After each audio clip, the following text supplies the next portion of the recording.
asked to rotate it. Do you know how to get it to... It's like this, so I don't know if people are seeing it right. But if we rotate it, then... Well, I just looked at that button should rotate. Are you good? Yes. Now we're going? Yep. Okay. So welcome everybody to another Lethbridge Historical Society virtual tour. Tonight we're going to be doing 13th Street North. I apologize, we're going to have the sounds of traffic of course because we're on 13th Street North and it's quite busy. But the sidewalks are so narrow that it's actually easier to do this as a virtual tour because we couldn't get you all together on a real tour anyway. So we'll be doing it this way. Hopefully everybody can hear. My name of course is Belinda Croson. I'm the president of the Lethbridge Historical Society. I'll be your tour guide. Genesis Heavy Oriel is manning the camera behind us and we will be your tour guides for this evening. Once again, as we mentioned 2 weeks ago on the warehouse tour, if you are a paid up LHS member, so you're a member of the society, if you make a comment, your name will be in a draw for a gift card at the end of the program, so please make sure. Everybody though, please put your comments down, put your questions down. We will try to make sure that we pay attention to the comments and questions, and if I can answer them on the tour, I will. If not, I'll try to get you answers later on when I get back home and get into my research files. So we are today, as I mentioned, going to be doing a tour of 13th Street North. Cannot do everything along this tour, every building, or we'd be here for hours and hours, so I'll be hitting some of the highlights. We are compiling a complete research document on all of 13th Street North, so if you have questions on other buildings that we skip over, we may have answers for you. It is, of course, a work in progress, and if you have comments or you have research information or things that you can provide for us, please do as well. So, 13th Street North. This street is the old Westminster Road.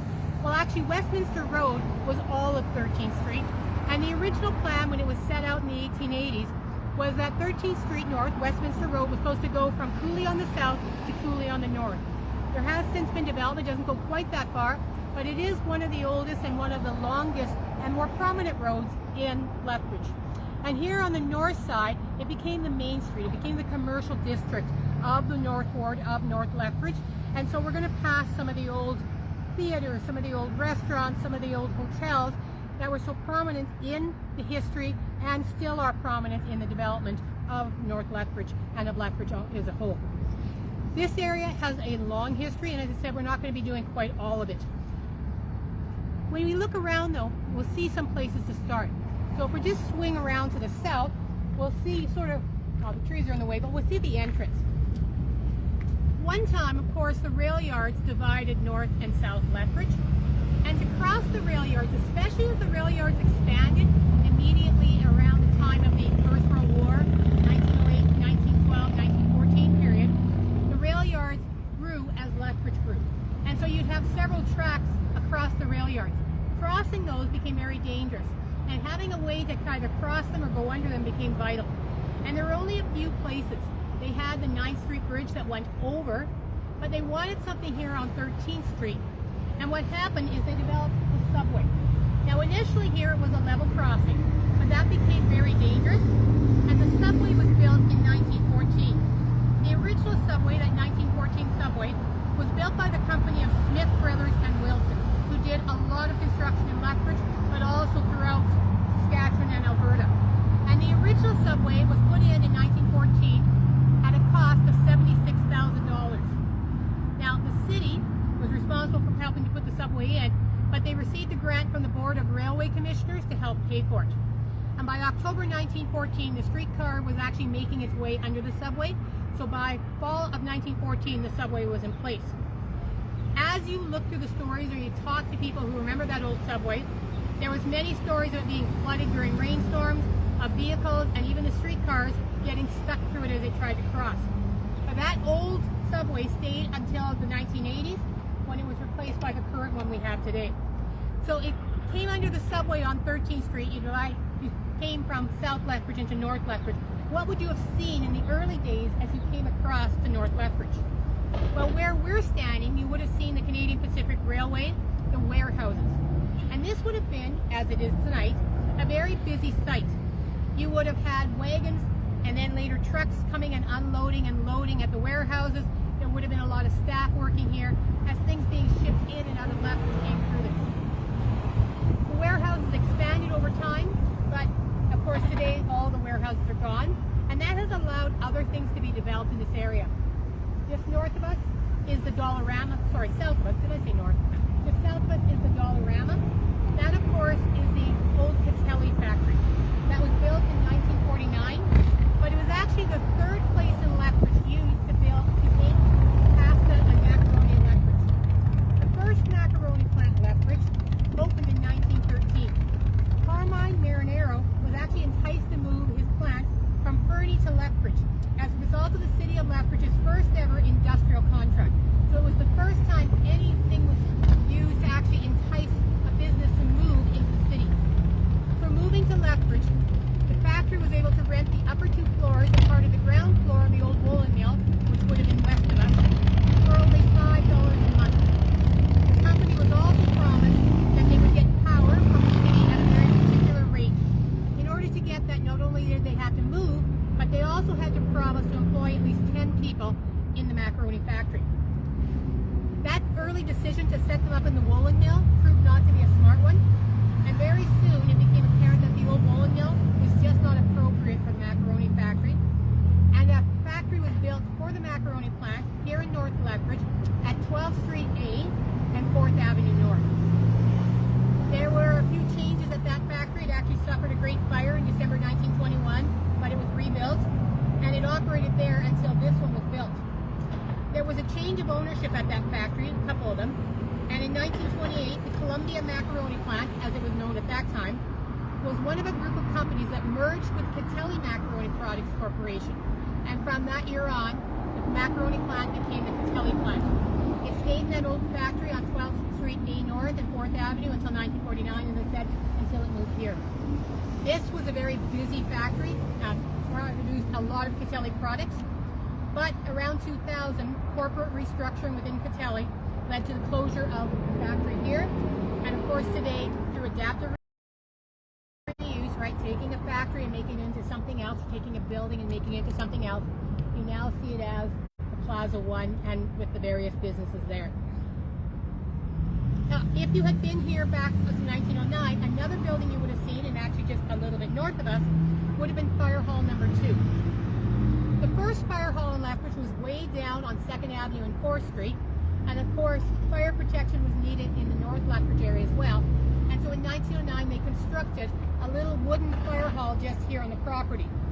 It was actually constructed originally quite close to where we were, but as the warehouse expanded, they took the fire hall and they pulled it a little bit further north, so it went almost in the corner here on this property. It stayed there until the 1970s, when the city decided they needed a bigger fire hall and they were moving things around, and they tore down that old wooden fire hall, even though there were plans to actually try to save it.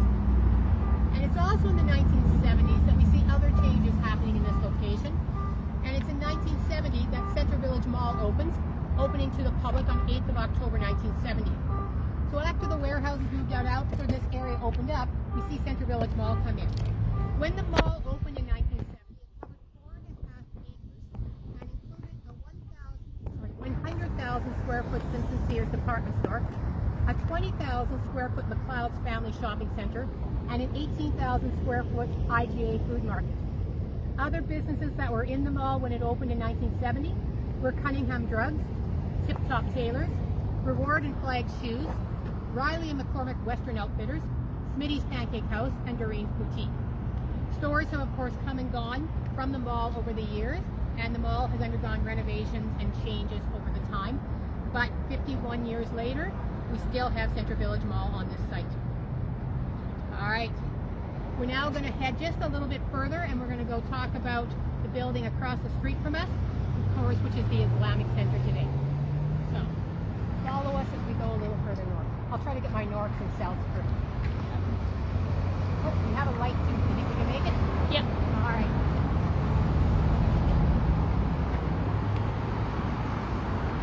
Someone requested to rotate the video this way, Okay. but we can't because we can't rotate it once the live has started. Okay. So just mention that. All right, I understand somebody was hoping we would turn the camera the other way. With how we have it set up and everything, we're going to leave it as it is. I apologize if you're not getting the best video. It's just once it's gone live, we're having some trouble getting it changed. So hopefully you still see a better view of the picture of the buildings instead of me. I'll move out of the way and let it focus on the buildings. So across from us, of course, is the Lethbridge Islamic Center. It was constructed as a labor club in the mid-1960s and used as a labor club until 1978-79 when the labor club built a new site on Fifth Avenue North.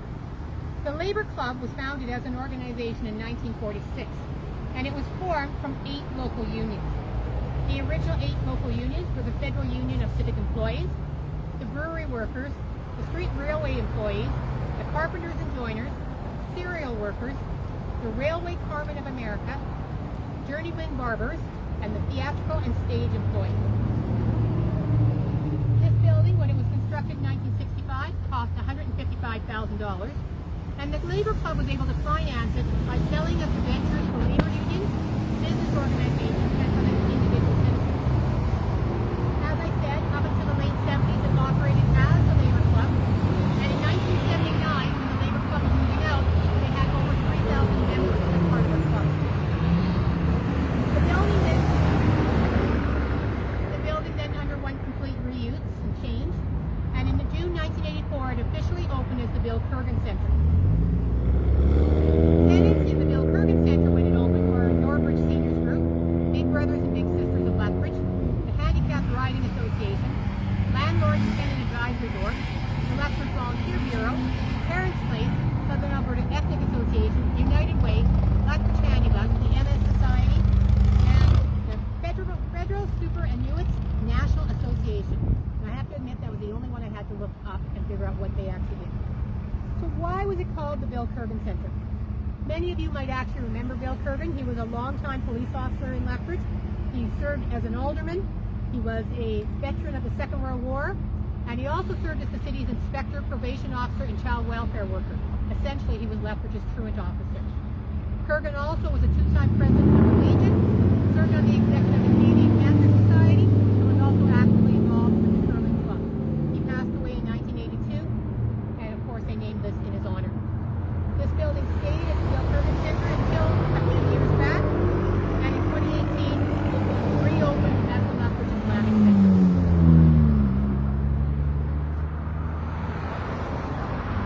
Alright, we're now going to head up to the next corner. We'll talk about the Bank of Montreal, and then on to the King's Hotel. And probably will guess is the old name of the inn.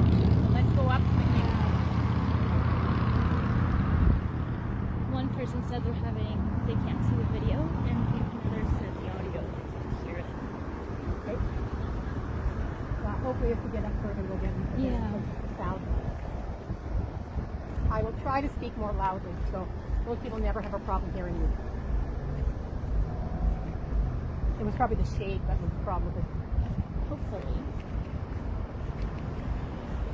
No questions now? It's just the complaints that we're getting? Yes. Okay. Someone did say no worries to rotating the camera. The video is very clear. And there are 2 different people posting links to different streams. Yeah. And I followed it on my phone, and it makes you sign up for an account to view it. They're trying to get money off of it. Yeah. I texted Bobby and asked him to delete all those. I don't know if he told me. I can delete them from your phone here. Okay. We can take it across the street? Yes. Someone said the video's awesome.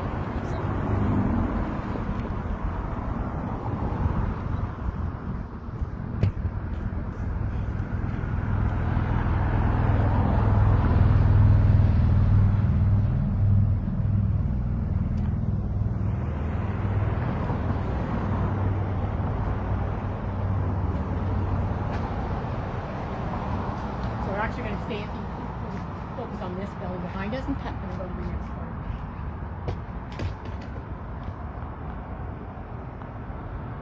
So at one time, Sapina Mercantile stood here at 230 13th Street North. That building was replaced in 1970 by the Bank of Montreal. And there's a bit of a fun story. I know we shared this on our Facebook page. But this was the second bank of Montreal in Western Canada with a drive-in teller.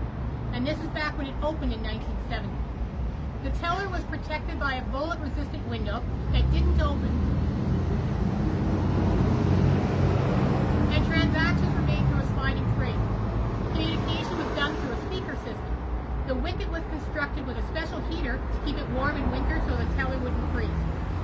And this bank was actually designed by local architect Hans Goddard, and the building here was constructed for $150,000. Rather interesting to think how much we are so accustomed now to drive-through machines, and back in 1970 they had one, but with an actual person standing in the window.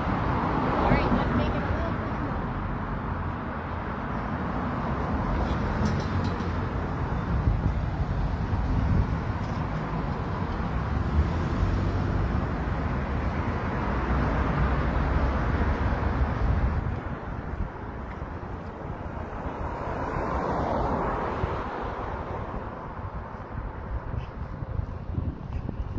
Walking along here at 5 o'clock this morning, it wasn't very many cars, but I didn't think many people wanted to be up with me.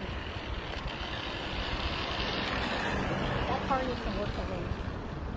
Not a good sound for a vehicle. Oh, great! Now that I'm not talking, there's no vehicles at all. As soon as I get to the next spot, that is just the luck of the draw, isn't it? It does work like that sometimes. People will be happy when we get back up to the cemetery, do some tours there. That's always fun. Yeah. I'm going to stop here at 246.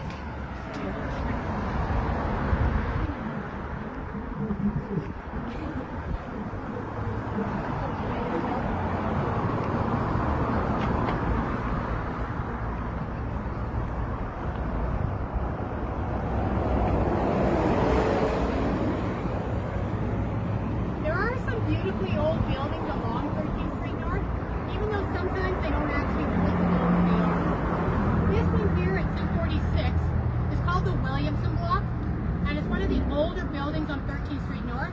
This building actually dates back to 1910. It was originally a grocery store. Robert Sang had his grocery store located here, and Andrew Williams, a clothier, owned the building later as well. He also had his store in this building and lived in the back of the building. From 1932 to the 1950s, Hart Hardware operated out of this building. In the 1959 Henderson Directory, the Moran Apartments was listed as being here in this building as well. After that, we start to see the Acme Billiards and Acme Snookers, operated by Bill Willits. Operates here from the 1940s to the 1970s. Tom's Trading Post, the furniture dealer, was here in the 1960s and 70s. And the Schnook Trading Center was here in the 1980s. In 2000, it was adopted by a church, and the church, of course, is still in this building today, and that's what we have today. With some beautiful historic buildings along 13th Street North, it's nice to know that the Heart of Our City Committee has expanded their mandate. As we mentioned on the warehouse tour a couple of weeks ago, they've expanded their mandate into the warehouse district and also along 13th Street North. So hopefully one of the things that they will look to do, the committee has their own mandate, hopefully they'll look to get some plaques on these buildings. I know we at the Lethbridge Historical Society have worked with the group on getting some plaques downtown.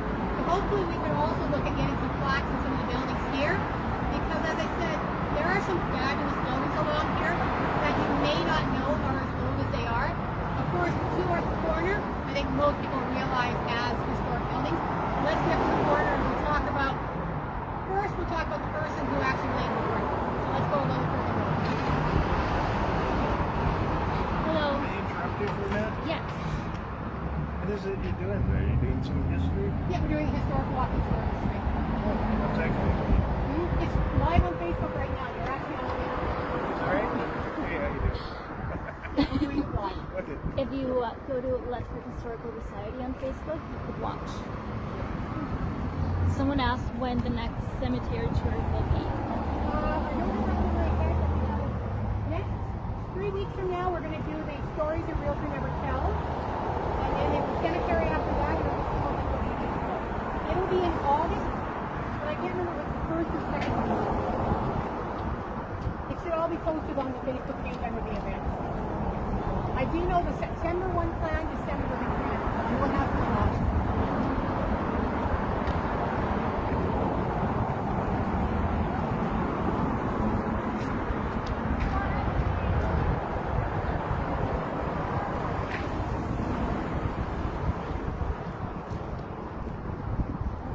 Hi.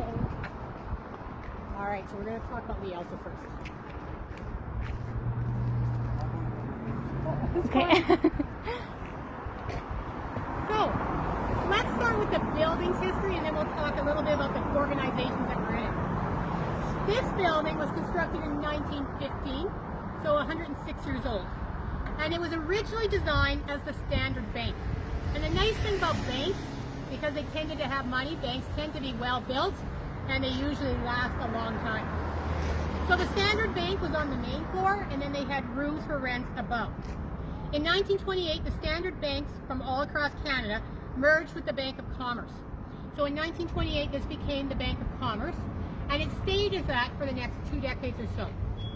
Now, as the Bank of Commerce, the building had some interesting history with it.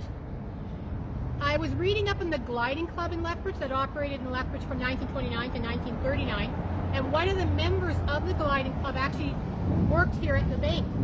And they needed a place to actually do some rebuilding on the glider, and he got access to the basement of this building. So they had a glider down there that they rebuilt in the old Commerce Bank. So there's more history here than just banking history. In 1940, the building was added on to and completely changed. Because in 1940, the building became a theater. Now, as a bank, you can see it had gorgeous windows, of course, because, you wanted the light in as people were working. As a theater, they wanted to ensure that you didn't have windows. So what they did is they bricked in all of the windows. Now it's 1940. It's in the middle of the Second World War. Getting access to bricks isn't easy. So what they did is they actually found an old Bank of Commerce that was actually out in Retlaw, which is near Vauxhall. And they took that old bank and they recycled and reused the bricks and put them into the windows here. So there's a little history of Retlaw when you actually look at the bricks that are inside the windows. Now, as I said, this was a theater starting in 1940. It wasn't the only theater that ever operated in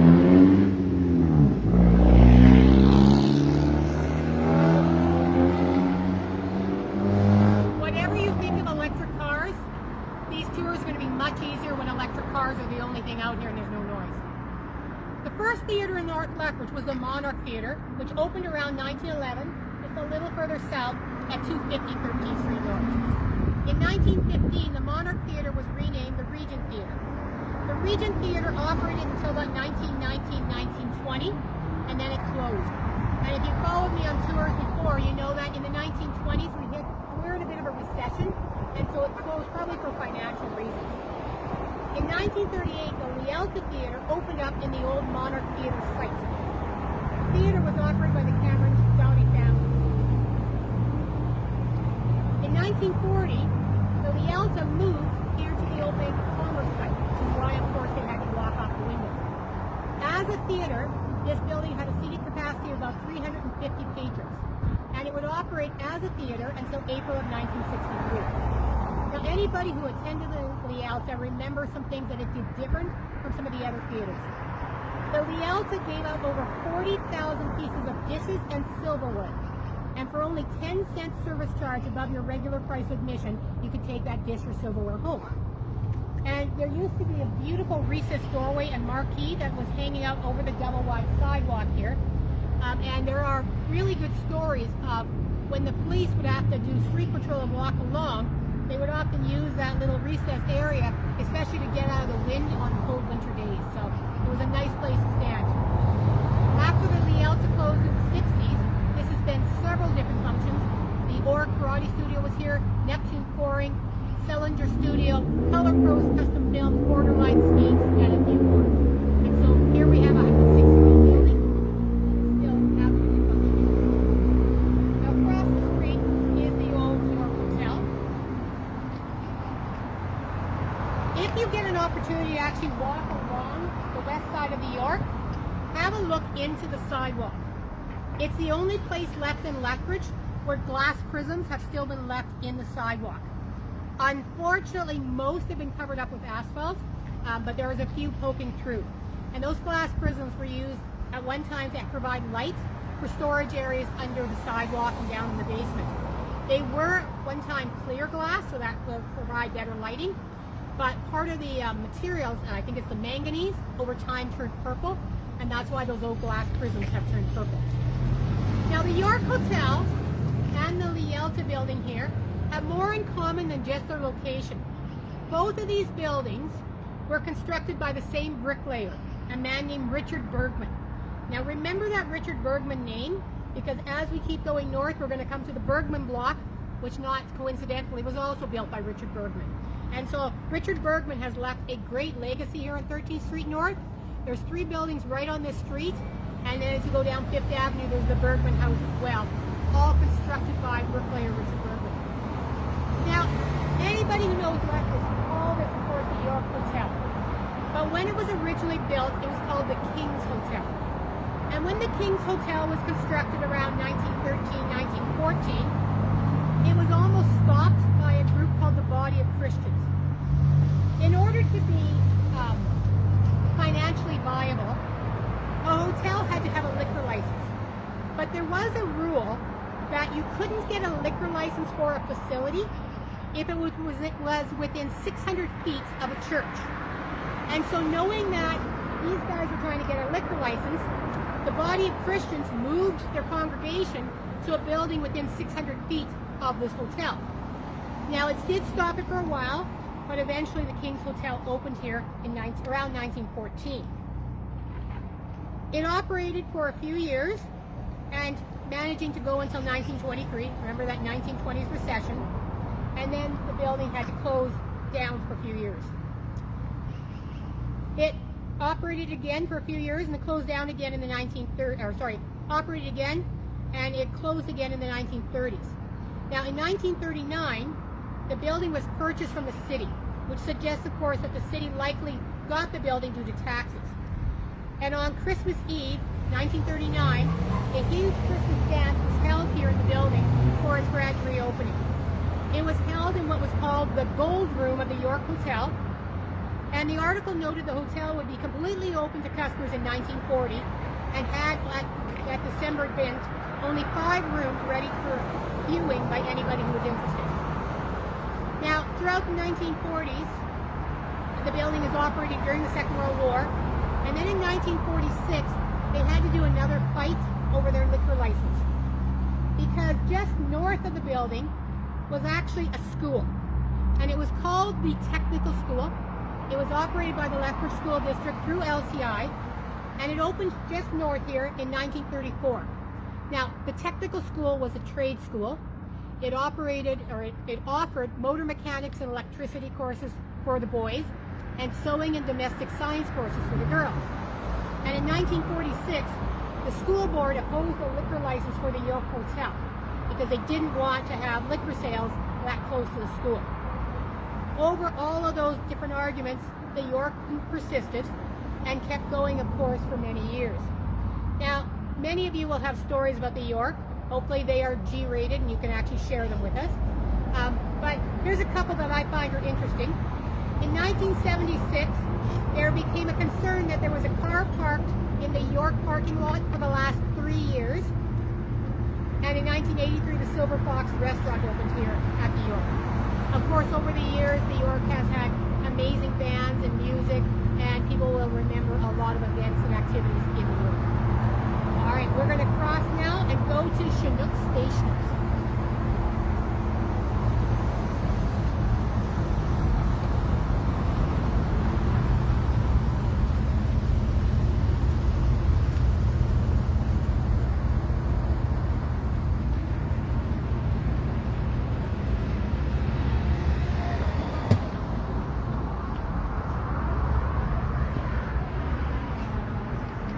Genesis, do you know which one is the Chinook Stationers building? I do not know. No.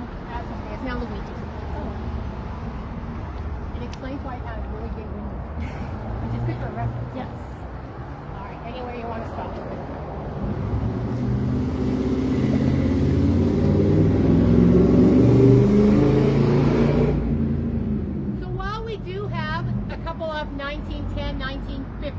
1913 buildings along this stretch.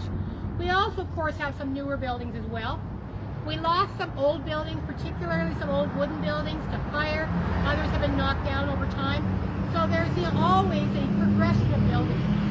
This building is a relatively recent building, and it was constructed in 1968 for Chinook Stationers. Now, as a company, Chinook Stationers had their start in 1964, and then, as I said, moved in here in 1968. They didn't stay very long on this location, and in 1974, Luigi's opened here, and of course, has been on this site ever since. Luigi's is one of the oldest operating restaurants in Lethbridge, and certainly one of the oldest that is still operating on 13th Street North. But there have been many other restaurants along here. We're going to move a little bit further north and go see where the Royal Cafe used to be. So let's go find the Royal Cafe, or at least what used to be. I don't think anybody will actually feel sit from here. So for those of you wondering, the Royal Cafe, of course, is where Kobo's Grocery was later on. So we'll go up to that building at 320.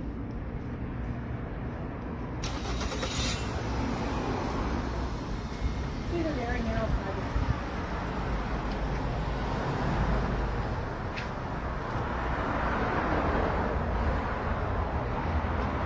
So Mark's remember has been here for decades as well.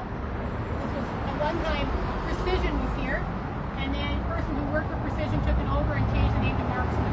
So there's been a gun shop on this site for a very long time. We're going to keep going. Everybody's a tall building just up there. As I said, we have stories on a lot of this. We're always looking for more, but just don't have time to do every story on each video. And you know me, I'm going to stick to the historic buildings as much as possible.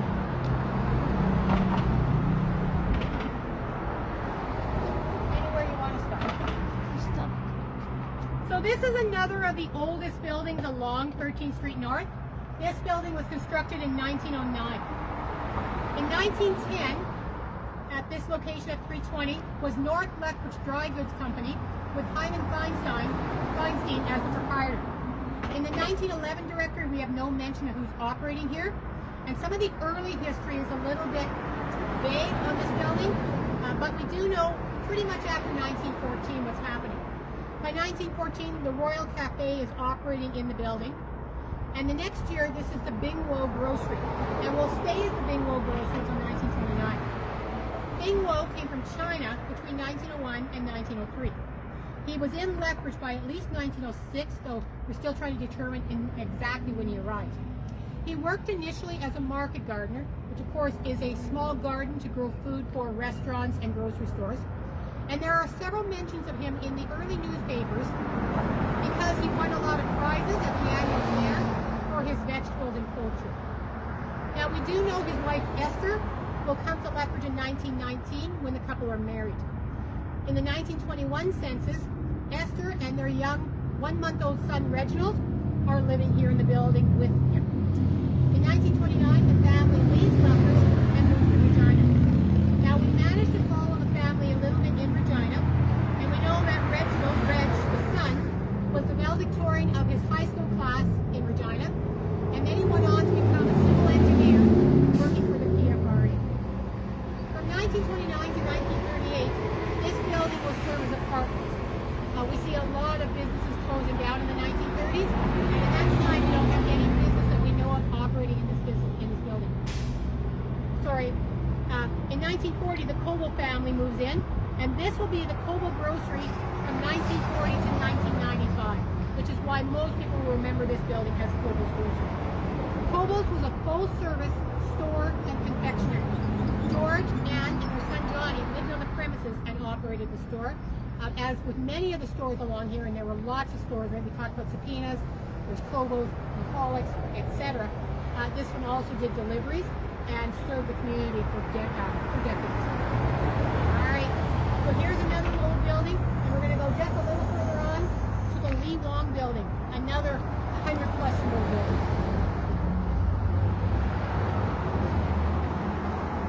The nice thing is the old buildings are easy to find because they're usually two stories.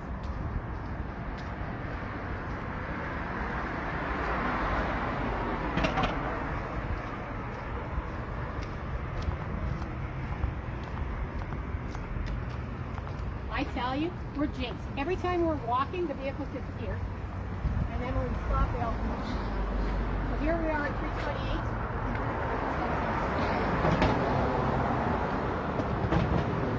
328. This building was constructed in 1912, and for that we're sure of the date because we have records of it, with a restaurant on the main floor and apartments above.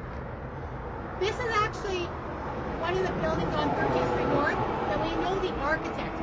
With the York and with the others, we know the bricklayer because he lived on this area and he was well known. But for most of them, we don't know the architect. This one we do. This was actually an Ernest Carver building. Now Carver, if you think about him, he actually designed the Burns block, the Shanghai block on 3rd Avenue. So this is Pat Burns, who has money, could hire any architect. He hired Carver, and Carver also built this building here. The Carver house also still exists. It's on 13th Street, but down across from St. Michael's. We also know with this building, because we actually know from the permits, that this building cost $7,000 when it was constructed in 1912.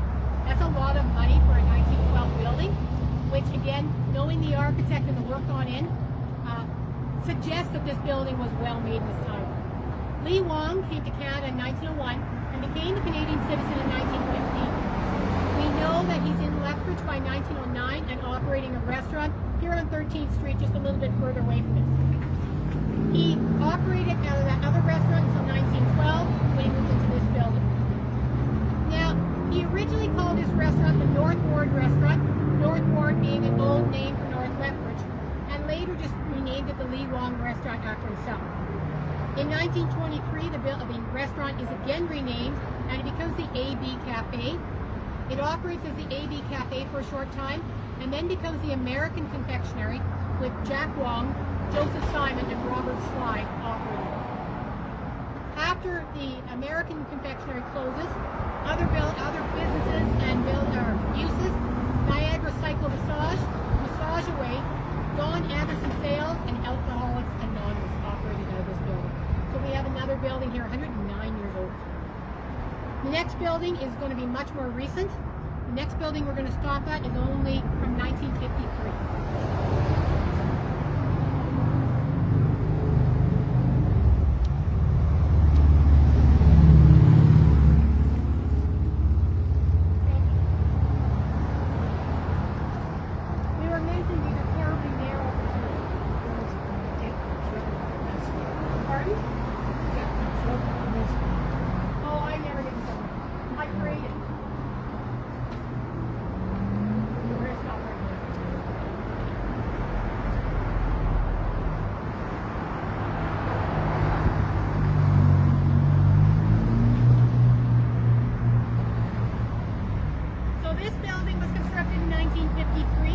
Again, we see a lot of buildings from around the First World War period in Lethbridge, in that original boom where our population quadruples in about 8 years.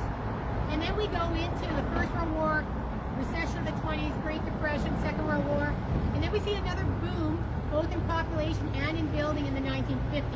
And this is from that 1950 period, constructed in 1953.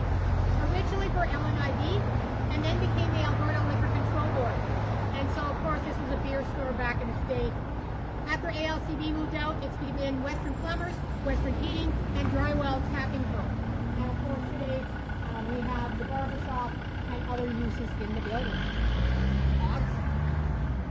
So yeah, by 1960s, this was the ALCB store number 2, and by 1970, they were sharing with LNID. All right, we're going to go up to the next 2-story building, to the Bergman block itself.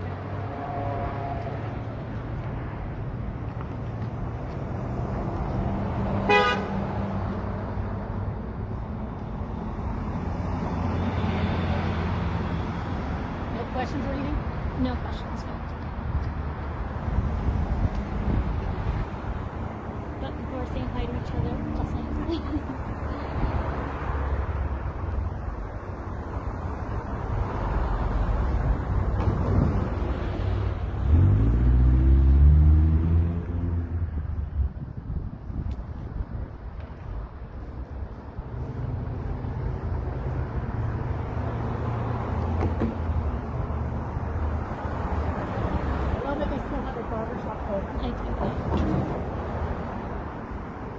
been walking a lot, and it's done some of the little things. We knew that we had 2 bell markers left in Lethbridge.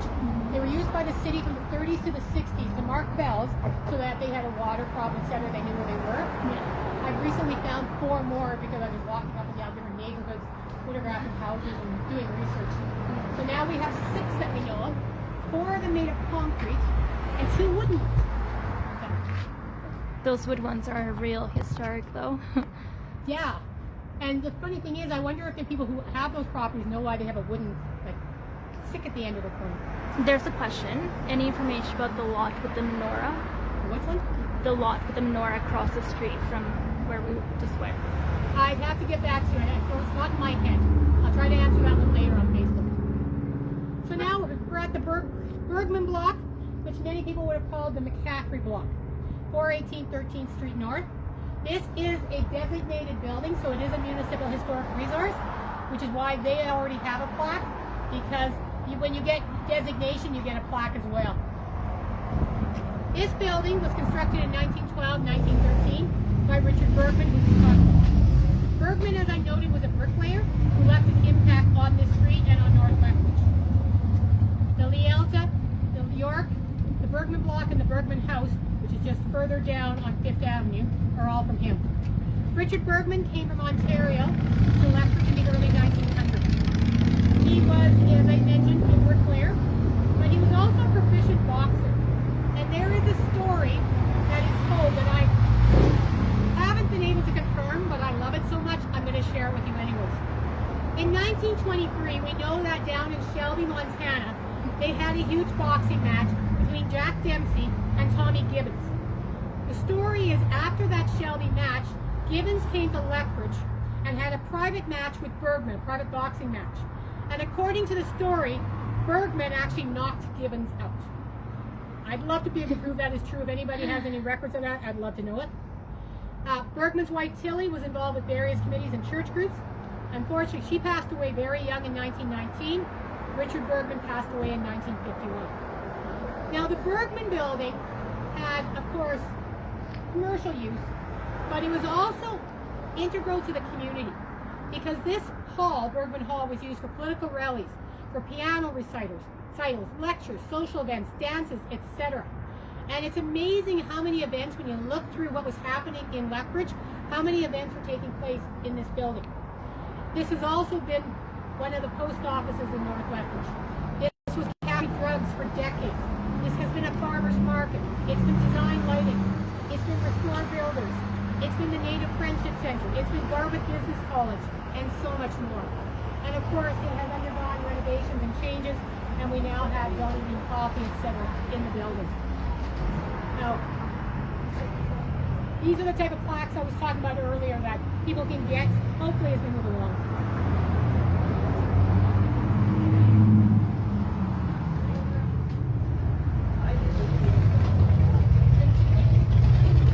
Nice to meet you. Sorry for blocking the sidewalk. We're going to go to the corner. Oh, no, we're on to our next building. One of the things I know from listening to people's comments, if you are going to have a really good coffee place, cake place, burger place, building it near a school is never a bad thing. And so we're going to come up to the building that used to be the Wonder Cafe and talk about the long history of the building. Now, if you're wondering what school was close, where Tim Hortons is across here at the mall, used to be Westminster School. We'll talk a bit more about that site, but we'll talk about this building on the corner first. Someone asked, was 13th Street considered a main street in the early 1900s? 13th Street was absolutely down on the north side of Main Street. And yeah, in Lethbridge there's 4 communities essentially in Lethbridge, right? There's the south side, the north side, Staffordville, and Hardyville. And so we have 4 main streets. 9th Avenue was Main Street of Staffordville. 13th Street was Main Street here of the North Ward, North Lethbridge. And then 5th Street was the original Main Street downtown. And then, I can't think of the number in Hardyville. So all of them had the similar things. They all had the restaurants and the stores along them. They would have been a hopping place on a Saturday. And this definitely is Main Street and has been since the early 1900s. So we're now standing in front of On Keene store, the Westminster Grocery, Wonder Cafe, Elsie's Confectionery, Doors Unlimited, etc. This building stands out as a bit of a rarity because I've mentioned that most of our buildings come from the early part of the 1900s, prior to the First World War, or after the Second World War. We do have a few buildings though that kind of stand out. The Metcalf block downtown is in 1928. We had a bit of a, actually the crops did beautifully in 27, 28. So we had a bit of a building boom in 27, 28. The original LCI, Metcalf, etc. This also is a 1920s building, but this is a 1922 building, which is a time when not a lot of stuff was being built. And it was originally built as Aunt Keen's dry goods store. It was operated by Ellis Vasilenic Ontkeen, who was the daughter of Matthew Vasilenic. She and her husband Michael Ontkeen were store operators, and she's actually associated with a few stores in Lethbridge. She ran a ladies' dress shop and this dry goods store. And they operated until the late 1920s when she and Michael moved to Vancouver. Now, 1930s, Great Depression, there's a lot of changes here. It starts in 1930s as the Westminster Grocery with Tom Arnold as the operator. It then becomes the Pisco Grocery and then the Snack Shack.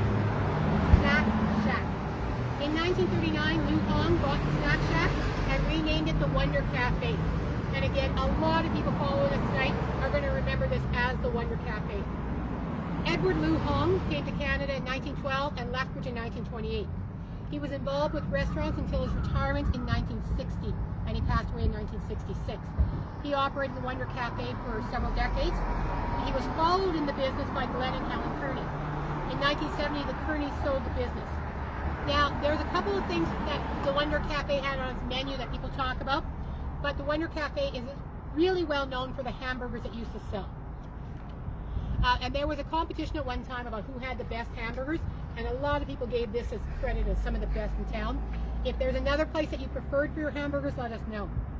And as I said, this location was awesome for a cafe because across the street was Westminster School. Westminster School opened here in 1906 and operated from this site until the late 1960s when it moved down further on Fifth Avenue.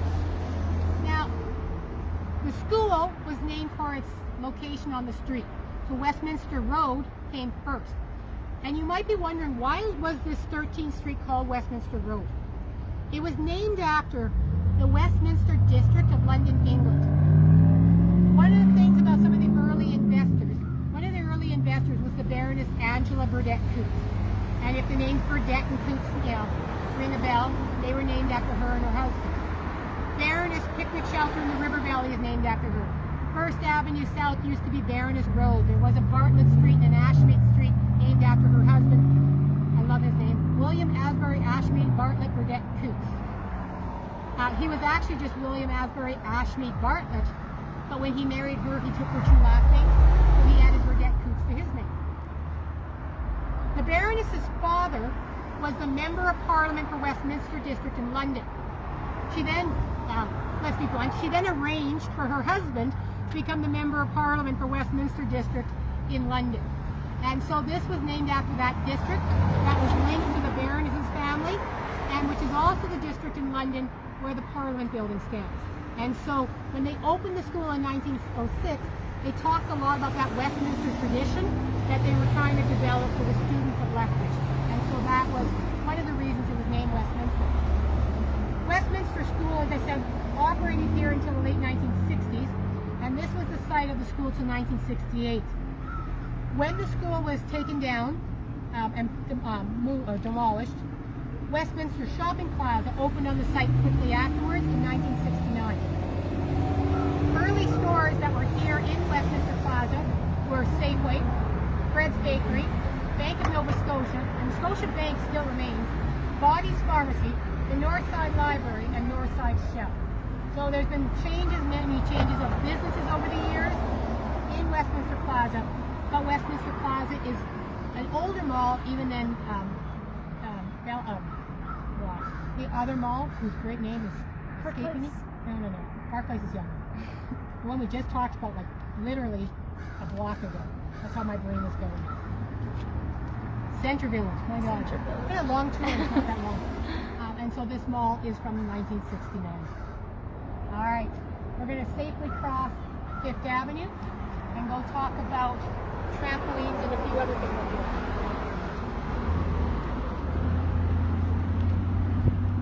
We're going to have to wait for the next light.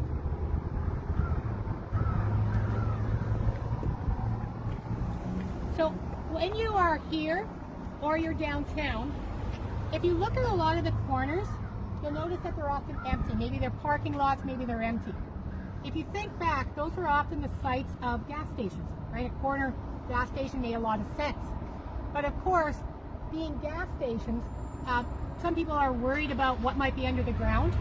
Well, yesterday, Tuesday, whatever day it was, somebody was telling me about a new process that they have that can clean those up in a much simpler way than the old way. And so they're hoping to be used on a few of them. And I can't imagine if we can get some of those corners reused, what we could put some of those corner sites into. So hopefully that will happen. All right, we got the light now, we can cross.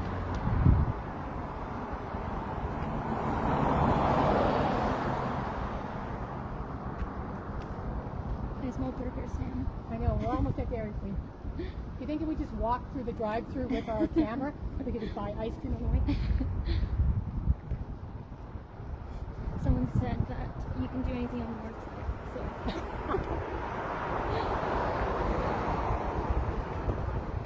So we're going to talk here about Ms. City Church, which of course was the United Church. Now, the first United Church is actually older than the United Church of Canada. And the church started for, in some ways, a sad reason. And the first United Church started in 1917 as a church. There used to be on the north side Westminster Methodist Church and St. Andrew's Presbyterian Church. In 1916, at Christmas, a fire destroyed Westminster Methodist Church. And at the same time, St. Andrews found themselves without a minister. So the two churches, the Methodist and the Presbyterian, I think the lights have changed pretty soon. I don't think I can compete with this music. I don't know if I can do a soundtrack. I will start this over as soon as that vehicle moves.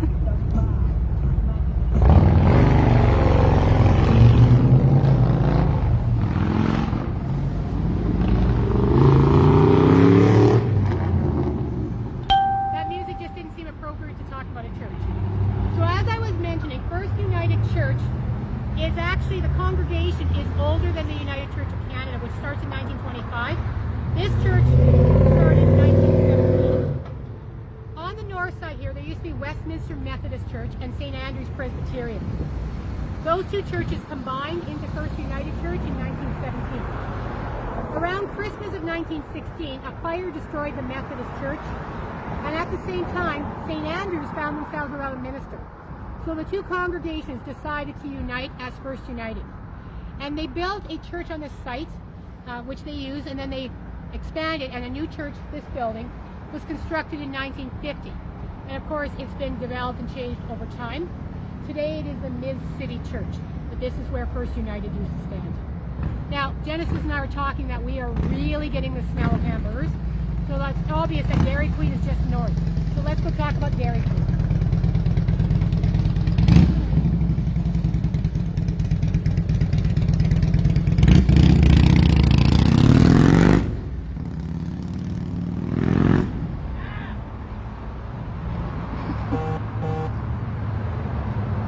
Remind me to never do a tour of there with that one.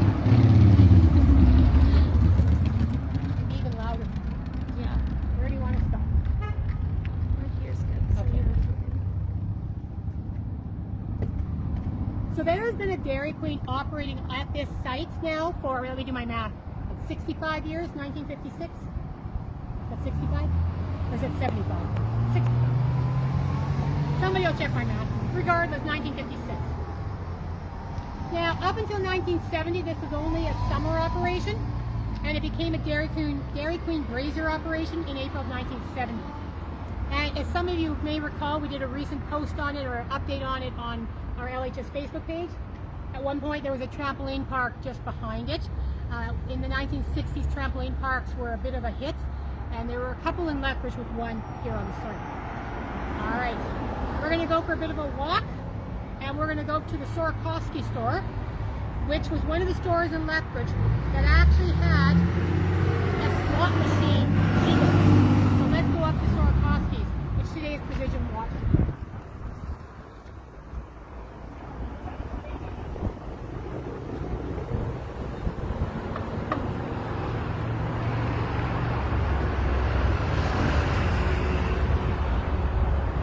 This is a happening place on the harbor. Everybody wants to come to ice cream. Alright, we got a bit of a walk to do. We're going to go to we're at 5A, we're going to meet up at 6 feet before we start. Okay.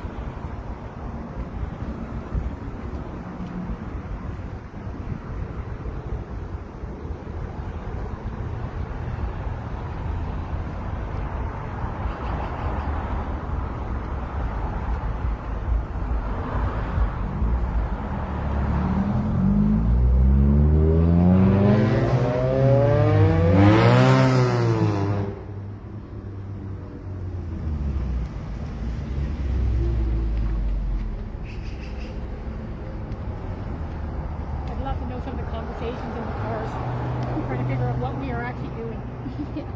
For pedestrians, really anyone. Don't you always just walk around with a microphone and camera?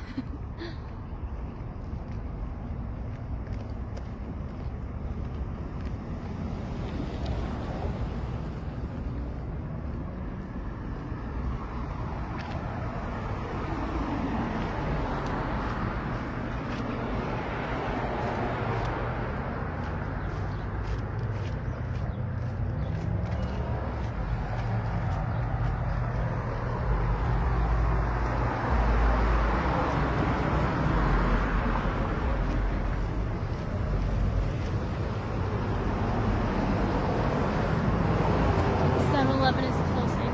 Pardon? 7-Eleven is closing. Are they? Yeah. Are they moving somewhere else? I don't know if they're moving, but That is one of the oldest ones in town. It's second only to the one on Mamergrass Drive and 5th Avenue. How sad. So this is another building whose age might actually surprise you. This building dates back to 1912, and we do have some ideas of some of the old businesses that were here. In 1914, Moody and Frayne Herbal Shop was in there. In 1919, this is the site of the North Lethbridge Music Store. And from the 1920s to the 1950s, this is where Sorokoski Groceries was. Now there is a beautiful picture of Sorokoski's Groceries in the 1920s. There was a short time, a couple of years, when slot machines were legal.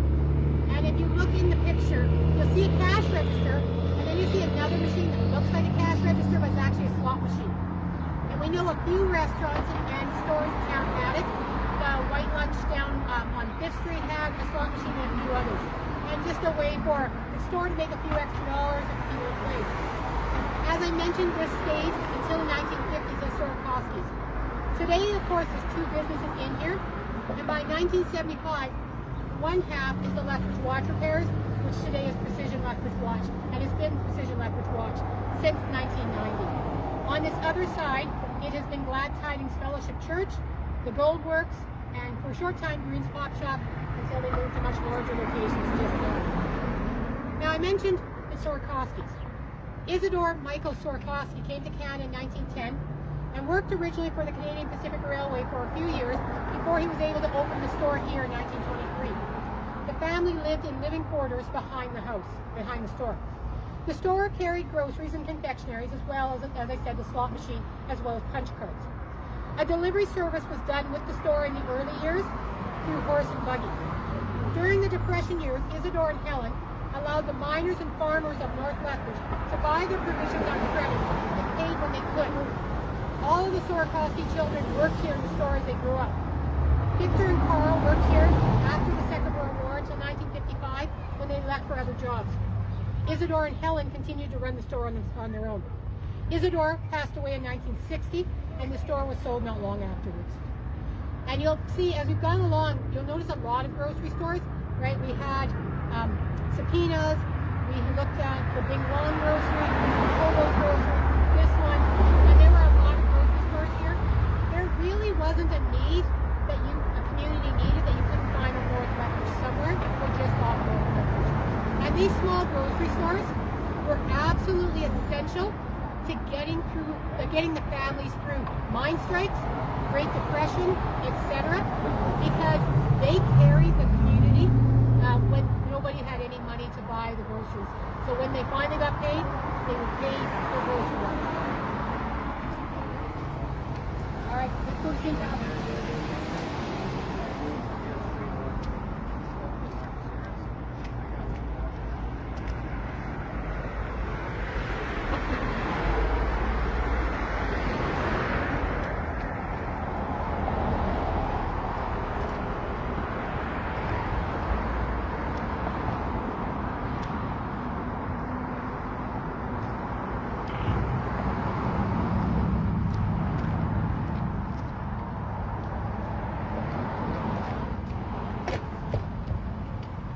Up until 1950, St. Patrick's Church, downtown, was the only Catholic church in Lethbridge.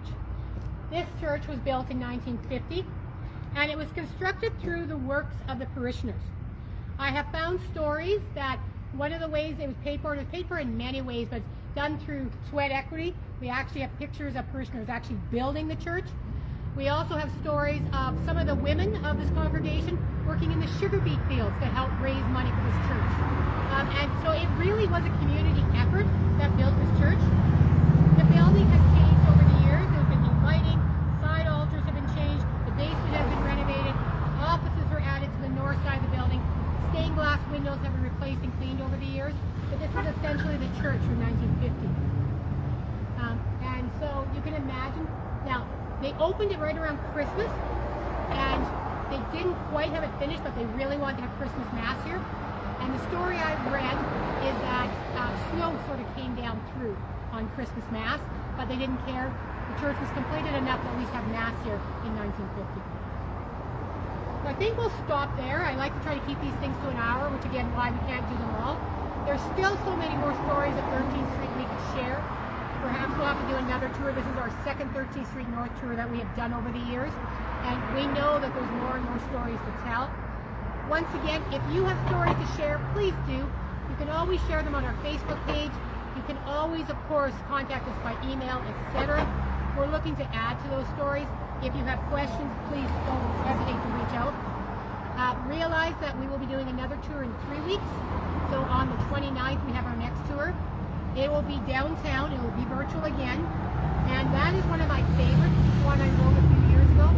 It's called Stories Your Realtor Never Tells. And it is scandals and death and weird stories of Lethbridge. And you won't look at buildings the same way again when you realize what has happened in some of our buildings. So we will see you July 29th. Again, LHS Facebook page will be virtual. We'll let you know if people want to join us. We'll let you know as we get closer to the date. But have a great 3 weeks, everybody, and we'll see you through our posts on Facebook. Good night, everybody, and thank you, Genesis, for your help.